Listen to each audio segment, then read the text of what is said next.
Un petit clap en disant intro. Respirer par le ventre, c'est quoi? C'est peut-être une phrase que vous avez déjà entendue. Si vous êtes chanteur, que vous soyez débutant, intermédiaire, confirmé, c'est quelque chose qu'on répète quand même souvent. Mais respirer par le ventre, en quoi ça consiste réellement? Bonjour, je m'appelle Doris Oppenlander, je suis coach vocal, professeur de chant et spécialiste de la voix parlée et de la voix chantée. Aujourd'hui, on va démystifier un petit peu cette idée de chanter par le ventre. Parce que c'est quelque chose qu'on entend extrêmement souvent en tant que chanteur, mais même en tant que speaker. On dit souvent que en respiration phonatoire, en respiration dans le chant, il faut respirer par le ventre. Mais on nous explique pas vraiment en quoi ça consiste. Donc dans cette vidéo, je vais vous expliquer en quoi ça consiste cette respiration ventrale. Pourquoi est-ce qu'on doit la mettre en place et qu'est-ce que ça change dans votre voix. La respiration phonatoire, c'est quoi? Alors déjà, il faut rappeler ce qu'est la respiration. La respiration, c'est ce qui va permettre à l'air de rentrer, de sortir pour oxygéner le sang. Dans la respiration, il y a deux mouvements. Il y a l'inspiration et l'expiration. C'est important de le rappeler, ça paraît un peu bateau comme ça, mais c'est important de le rappeler parce qu'on va voir dans cette vidéo que ce soit dans l'inspiration ou dans l'expiration, les deux mouvements vont pas être les mêmes. Donc, inspiration. J'inspire, j'ai de l'air qui rentre. Expiration. Je souffle, j'ai de l'air qui sort. Ça, c'est la première chose. C'est important de rappeler que la respiration phonatoire, elle ne va concerner que la voix chantée et parlée. J'insiste là-dessus parce que si vous pratiquez des disciplines sportives, comme le pilate par exemple, l'appareil respiratoire ne va pas être utilisé forcément de la même manière. Voilà, donc là, cette vidéo-là, elle va concerner la respiration, mais vraiment dans le chant et dans la voix parlée. Il y a un grand principe que l'on retrouve absolument partout. C'est le schéma agoniste-antagoniste. C'est quoi ce schéma agoniste-antagoniste? C'est des mots un peu barbares comme ça, mais en vrai, c'est très simple. En fait, c'est juste le fait que quand un muscle va se contracter, un autre muscle va se relâcher. Et là, dans la respiration, on va voir que, effectivement, sur l'inspiration, il va y avoir des muscles qui vont se contracter, quand sur l'expiration, il va y avoir des muscles qui vont se relâcher, et vice-versa. On va d'abord commencer par se pencher sur l'inspiration. On a deux groupes musculaires qui vont intervenir. On va les appeler les muscles inspirateurs, parce que pour le coup, ces muscles-là vont se contracter au moment de l'inspiration. Dans ces muscles, on a d'abord les muscles intercostaux. Ces muscles-là, ce sont des muscles qui vont se situer entre les côtes, comme l'indique leur nom. Jusque-là, tout va bien. Ces muscles intercostaux, c'est un petit peu comme des portes battantes. C'est-à-dire que quand on va inspirer, les muscles intercostaux vont aider les côtes à venir s'étirer pour laisser la place aux poumons de se gonfler et donc de se remplir d'air. On inspire, les côtes s'ouvrent, on expire, les côtes se ferment. Petite précision sur ces muscles intercostaux, c'est le seul groupe musculaire qui va pas rentrer dans le schéma agoniste-antagoniste dans cette vidéo, parce que c'est le seul groupe musculaire qui va intervenir à la fois sur l'inspiration et sur l'expiration. Ensuite, le deuxième, c'est le plus important, c'est celui dont on entend tout le temps parler en chant, c'est le diaphragme. Le diaphragme, c'est quoi? Le diaphragme, c'est un grand muscle qui se situe sous les côtes, donc vraiment au niveau des côtes flottantes, vous pouvez les sentir. C'est les dernières côtes qu'on peut sentir quand on met ses mains au niveau de la cage thoracique, les côtes du bas. Donc le diaphragme, il va s'insérer sur les côtes, mais il va aussi s'insérer sur la colonne vertébrale. Et ce diaphragme, il est mobile. Je l'ai dit qu'il était en forme de parachute? Non. Le diaphragme, c'est un muscle qui est en forme de parachute et il va pouvoir s'abaisser et remonter. Voilà, il a une espèce de système de coulisses qui se trouve au niveau de la colonne vertébrale et qui lui permet d'être mobile. Quand il va s'abaisser, au moment où on va prendre de l'air, il va se contracter. Donc, on inspire, le diaphragme descend, il se contracte. Et quand on expire, du coup, comme il est inspirateur, au moment de l'expiration, le diaphragme, il va simplement se relâcher et remonter tranquillement pour chasser l'air des poumons. C'est comme une pompe. En fait, c'est ça. Le diaphragme, c'est juste une pompe. On inspire, l'air rentre, on expire, ça va permettre de chasser l'air des poumons. Voilà, c'est sa première vraie utilité. Donc ça, c'est pour l'inspiration. Pour l'expiration, on va également avoir différents groupes musculaires qui vont être du coup des muscles expirateurs et non pas inspirateurs. Et donc les antagonistes, des agonistes qui étaient tout à l'heure, les inspirateurs. On va retrouver les intercostaux, dont on a déjà parlé, donc les fameuses portes battantes qui interviennent à la fois sur l'inspiration et sur l'expiration. Donc là, elles vont intervenir sur le mouvement où les poumons vont se vider, donc les côtes vont se refermer. Voilà, c'est les petits muscles qui vont venir aider les côtes à bouger.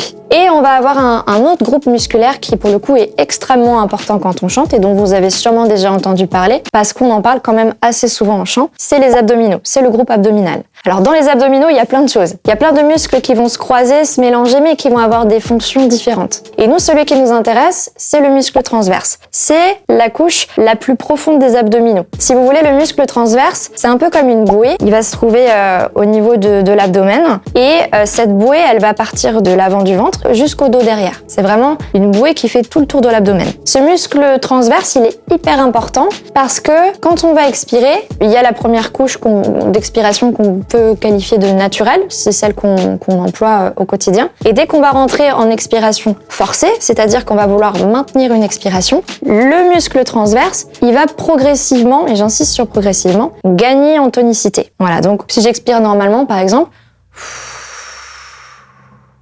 on se rend compte que finalement les abdominaux ils sont pas tant engagés que ça. Par contre, si je vous fais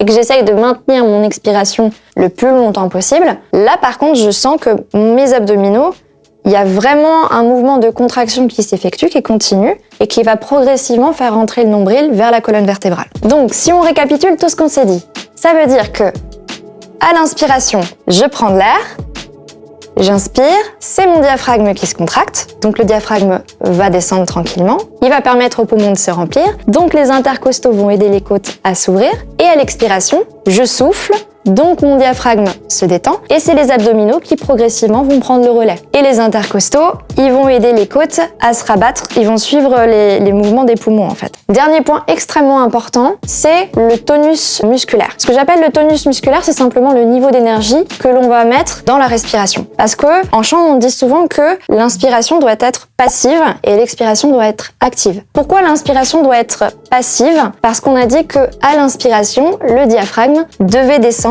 vers le bas pour pouvoir laisser la place aux poumons de se remplir. Sauf que si je fais ça,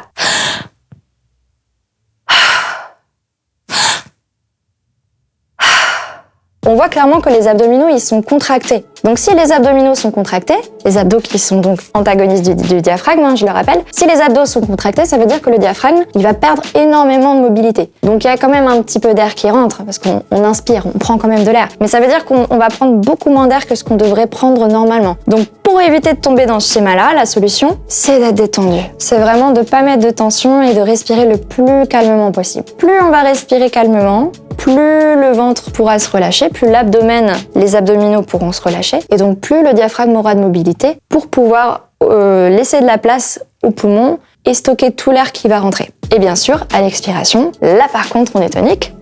Là, on a besoin d'avoir de l'engagement, on a besoin de mettre de l'énergie, parce que ce qu'on veut, c'est quand même avoir quelque chose qui soit soutenu. D'ailleurs, on emploie souvent le terme de soutien. C'est un terme que vous avez déjà, j'imagine, probablement entendu. Ce qu'on appelle le soutien, ça va concerner plein de choses. En fait, il y a plein de choses qu'on va pouvoir rentrer dans le soutien. Mais l'engagement des abdominaux, c'est vraiment le premier palier du soutien dans le chant. Parce que, en fait, en soutenant notre son, on va maintenir cette expiration forcée.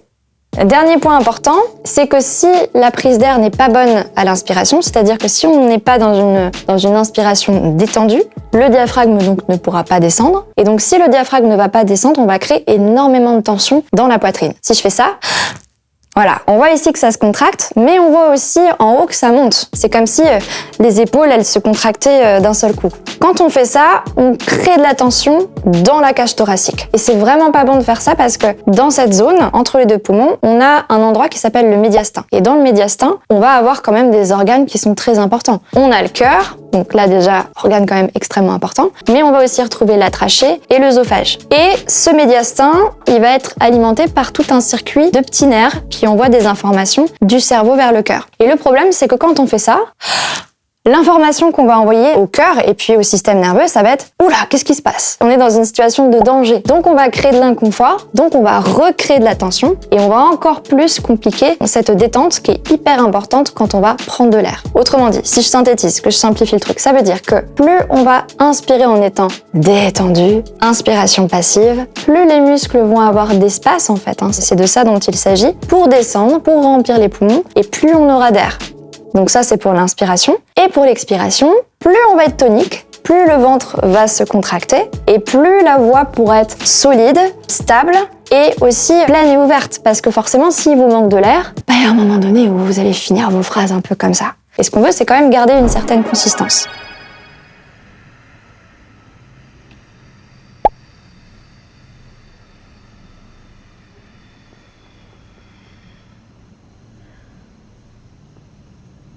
Oh,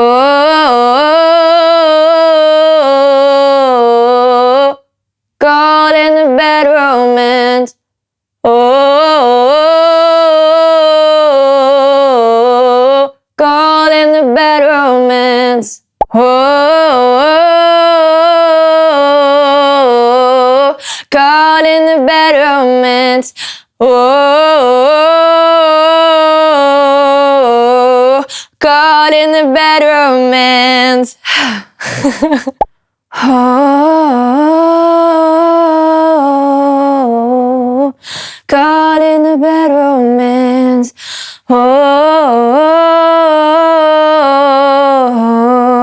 God in a bad romance. Oh,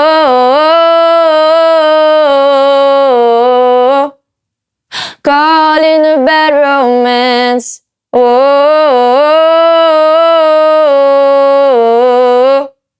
God in a bad romance. Oh,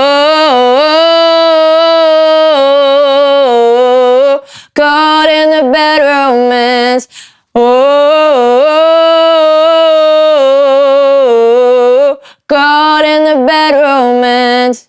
Donc cette respiration phonatoire, c'est vraiment le pilier de la voix. C'est-à-dire que si vous faites les choses dans le bon ordre, inspiration passive, expiration active, inspire, on est détendu, on respire calmement, on laisse le diaphragme descendre, expiration active, on est tonique, on engage les abdominaux. Ça veut dire que votre voix, elle va se placer naturellement, correctement. Vous n'aurez pas de problème d'air, vous aurez suffisamment d'air pour alimenter vos phrases et tout va se placer correctement. Par contre, si vous tombez dans le schéma inverse, c'est-à-dire que l'inspiration est active, qu'on est extrêmement tendu, qu'on crée de la tension un peu partout dans le corps, bah là, vous pourrez pas prendre suffisamment d'air et ça va être compliqué s'il faut derrière faire des longues phrases et maintenir des notes qui sont quand même plutôt tenues. Ça va être tout de suite beaucoup plus compliqué. Voilà pour cette vidéo sur la respiration phonatoire. J'espère que ça vous a plu, que ça vous a permis d'y voir un petit peu plus clair sur cette histoire de respirer par le ventre. Si vous souhaitez progresser en chant et améliorer votre voix, je vous invite à vous abonner, à activer la cloche pour ne louper aucune prochaine vidéo. Vous pouvez aussi me suivre sur les réseaux et si vous souhaitez aller plus loin, je vous invite à remplir le petit formulaire qui se trouve dans la description pour réserver votre séance de cours à distance. Si vous avez des questions ou s'il y a des sujets que vous voudriez que j'aborde dans de prochaines vidéos, n'hésitez pas à me les mettre en commentaire, j'y répondrai avec plaisir. D'ici là, je vous souhaite à toutes et tous une très bonne journée et je vous dis à très bientôt.